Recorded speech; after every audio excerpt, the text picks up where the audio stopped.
मीनापुर गांव की खूबसूरती के क्या कहने। इसके एक तरफ पहाड़ है तो एक तरफ है नीला नदी। नीला नदी के किनारे बसे होने के कारण ही इसका नाम मीनापुर पड़ा।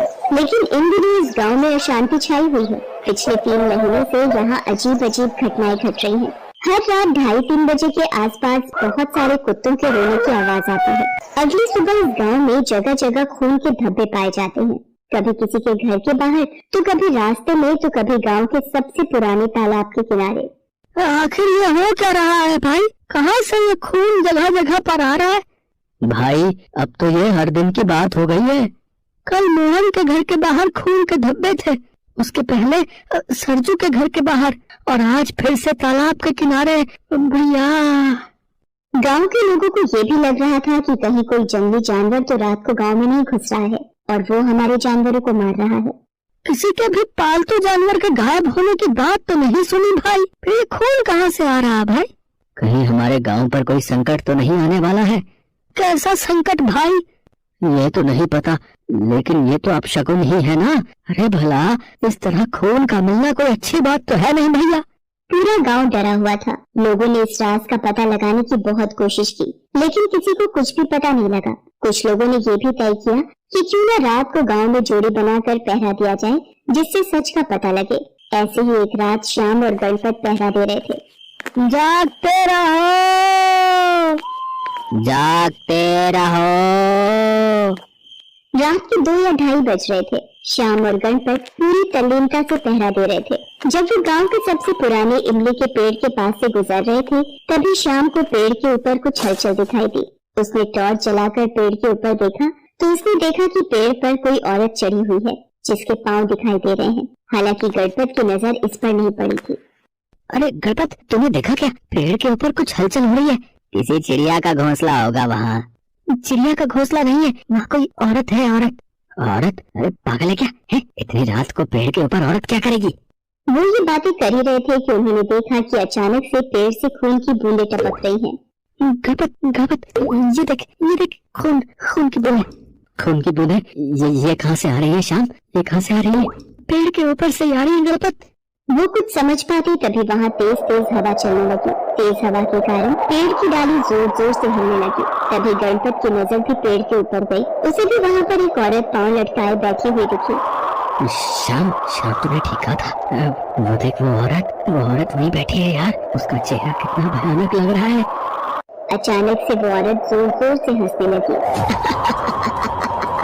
कोई नहीं बचेगा। ये कहकर वो औरत नीचे कूद गई। उन दोनों ने देखा कि उनके सामने एक चुड़ैल खड़ी है, जिसके कपड़ों में खून लगा हुआ है। चुड़ैल? गणपत, ये तो चुड़ैल है। श्याम, भाग यहाँ से, नहीं तो हमें मार देगी। भाग। वो दोनों भागने लगे, लेकिन चुड़ैल ने उन्हें पीछे से पकड़ लिया और गर्दन पकड़कर ऊपर उठा लिया। हमें छोड़ दो, हमने क्या बिगाड़ा है तुम्हारा? भगवान के लिए हमें जाने दो। मेरे घर में छोटे छोटे बच्चे हैं, हमें जाने दो। मेरी कैद से छूटना चाहते हो? लेकिन मेरी कैद से छूटने की एक ही शर्त है। शर्त? कैसी शर्त? हम तुम्हारी हर शर्त मानने को तैयार हैं। वो शर्त है तुम लोगों की मौत, क्योंकि मौत के बाद ही कोई मेरी कैद से छूट सकता है। उसके बाद उस चुड़ैल ने उन्हें मार दिया। अगली सुबह तो पूरे गांव में हड़कंप मच गया, जिसके मुंह से भी सुने हुए गणपत और श्याम की बातें करते। मुझे तो लग ही रहा था कि गांव में कोई बुरी घटना घटने वाली है। पहले जगह जगह खून का मिलना और अब इन दोनों की मौत। उसके बाद तो लोगों के मरने का सिलसिला शुरू हो गया। हर दिन गांव के किसी न किसी आदमी की सिरकटी लाश मिलती। हाँ, एक बात गौर करने वाली थी कि किसी औरत की लाश कभी नहीं मिलती। डर के मारे लोगों ने दिन में भी घर से निकलना बंद कर दिया। कुछ लोगों ने तो गांव छोड़ने का भी मन बना लिया। सुनते हो जी, क्यों ना हम इस गांव को छोड़कर चले जाएं? अरे सोच तो मैं भी रहा हूँ, लेकिन यहाँ का घर और खेती बाड़ी छोड़कर जाने का दिल नहीं कर रहा है। मन तो मेरा भी नहीं है जी, लेकिन जीवन ही नहीं रहा तो फिर क्या फायदा घर और खेत का। तुम कहती तो ठीक हो, लेकिन हम जाएंगे कहाँ, क्या करेंगे? गांव के लगभग घर घर में अब यही बातें होने लगी थी।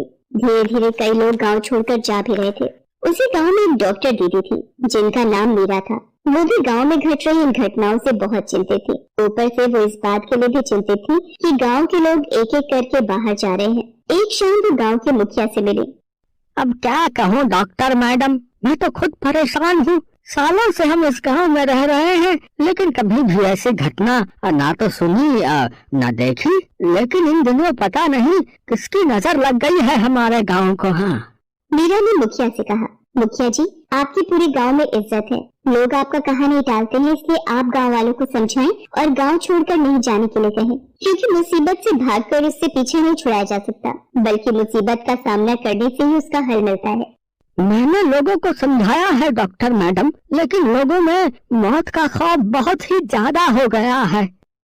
उसी रात की बात है, डॉक्टर मीना रात को अपने घर लौट रही थी, तभी उन्हें रास्ते में खून की बूंदें दिखाई दी। उन बूंदों को देखकर वो रुक गई और देखने लगी। ये तो मामूली खून नहीं है, ये तो औरतों के पीरियड वाला खून है। लेकिन पीरियड वाला खून यहाँ कहाँ से आया? कहीं ऐसा तो नहीं कि किसी औरत को अचानक से पीरियड आ गया और सड़क पर खून की बूंदें गिर गई? मीना के मन में कई सवाल उठ रहे थे। तभी उसे दूर एक औरत पत्थर पर बैठी हुई दिखाई दी। उसने देखा कि उसके कपड़े खून से सने हुए हैं और खून के कारण पूरा पत्थर भी लाल हो गया है। हो ना हो ये वही औरत है जिसे पीरियड हुआ है। मैं उसके पास जाती हूँ, उसे मेरी मदद की जरूरत है। मीना उसके पास गई और कहा कि बहन, तुम कौन हो और यहाँ इस तरह क्यों बैठी हुई हो? जानती हो तुम्हें पीरियड हुआ है, तुम्हें इस तरह से यहाँ नहीं बैठना चाहिए, तुम्हें इन्फेक्शन का खतरा है। उसकी बात सुनकर वो औरत जोर जोर से हंसने लगी। इन्फेक्शन? मरे हुए को क्या इन्फेक्शन होगा? ये कहकर वो औरत मीना की ओर मुड़ी। उसका चेहरा देखकर मीना डर गई। ये वही चुड़ैल थी जो इन दिनों गांव के लोगों को अपना शिकार बना रही थी। मुझे जीना था, लेकिन इन लोगों ने मुझे मार दिया। मैं भी सबको मार दूंगी। किसने तुम्हें मार दिया? तुम मुझे बताओ। उसके बाद उस चुड़ैल ने अपनी कहानी बतानी शुरू की। मेरा नाम गुंजा है, मैं इसी गांव की हूँ। गुंजा को जब भी पीरियड होता, उसके घर वाले उसके साथ अजीब सा व्यवहार करते, ये जानते हुए भी कि ये प्रकृति का नियम है। जब भी उसे पीरियड होता तो उसे रसोई में नहीं जाने दिया जाता। उसे 5 दिनों के लिए सबसे अलग थलग कर दिया जाता, जैसे कि उसने कोई बहुत बड़ा पाप कर दिया हो। 3 महीने पहले जब उसे पीरियड हुआ तो फिर से उसे अलग कर दिया गया। घर की कोई भी चीज छूने से मना कर दिया गया। क्या भगवान, हम औरतों को ये कैसी सजा दे दी है आपने? किन पापों की सजा है ये, जो हमें इस तरह जानवरों की तरह रहना पड़ता है? उस बार गुंजा को पीरियड के दिनों में ज्यादा ही ब्लड निकल रहा था। उसके कपड़े खत्म हो गए थे। वो चाहती थी कि उसे कुछ और कपड़े मिल जाए ताकि उसका काम चल जाए, लेकिन उसके घर वालों ने उसे कोई और कपड़ा नहीं दिया। बेचारी उन गंदे कपड़ों में ही रही, जिससे उसे बहुत इन्फेक्शन हो गया और वो मर गई। मरती ही चुड़ैल बन गई। बताइए डॉक्टर दीदी, इसमें मेरी क्या गलती थी? मुझे तो जीना था, लेकिन इन लोगों के व्यवहार के कारण मैं मर गई। मैं तुम्हारा दुख समझती हूँ गुंजा, लेकिन इस तरह सबको मार कर क्या होगा? पीरियड के प्रति लोगों की सोच बदलने के लिए उन्हें मारना नहीं, उनमें जागरूकता फैलानी होगी, और ये काम अब मैं करूँगी। लेकिन तुम्हें भी ये वादा करना होगा कि तुम गांव के निर्दोष लोगों को नहीं सताओगी। निर्दोषों को मारकर तुम्हें भी मुक्ति नहीं मिलेगी गुंजा, नहीं मिलेगी। गुंजा को ये बात